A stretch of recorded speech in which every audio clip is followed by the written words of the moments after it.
पुढल्या बातमीकडे वळूया। चिपळूणकर खड्ड्यांनी सध्या त्रासलेले आहेत, कारण रत्नागिरी चिपळूण रस्त्यावरती खड्डेच खड्डे झाल्याची स्थिती पाहायला मिळते। मुंबई गोवा हायवे जो आहे, महामार्ग जो आहे, त्या महामार्गावरती देखील अशाच पद्धतीचे खड्डे पडलेले आहेत।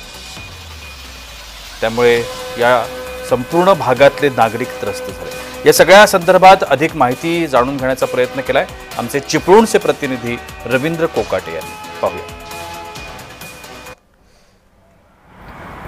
आपण सध्या चिपळूण कराड रोडवरती आहोत आणि पावसाळ्यामध्ये सध्या या रस्त्याची दयनीय अवस्था काय झालेली आहे आपण पाहतोय। सध्या हा रस्ता आहे तो पूर्णतः खड्ड्यांमध्ये गेलेला आहे आणि याच खड्ड्यातनं नागरिकांचा प्रवास चालू आहे।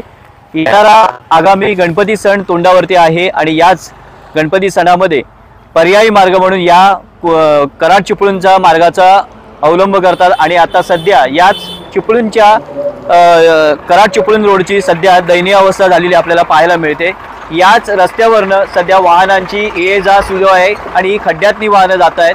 पाऊस सुरू झाला आणि या पावसामध्ये पाणी साचलं तर हे खड्डे कुठे आहेत हे कळत नाही, कारण जवळपास 90% रस्ता हा पूर्णतः खड्ड्यांनी भरलेला आपल्याला पाहायला मिळतोय आणि याच खड्ड्यातनं या नागरिकांचा प्रवास आपल्याला पाहायला मिळतोय। कराडवरूनच भाजीपाला वगैरे हा चिपळूणला येतो, नेहमी या रस्त्याला रहदारी असते, मात्र प्रशासन याच्याकडे दुर्लक्ष करतंय का? कारण असंच जर तुम्ही पुढे या घाटामध्ये गेलात तर घाटामध्ये सुद्धा हीच दयनीय अवस्था आपल्याला पाहायला मिळते।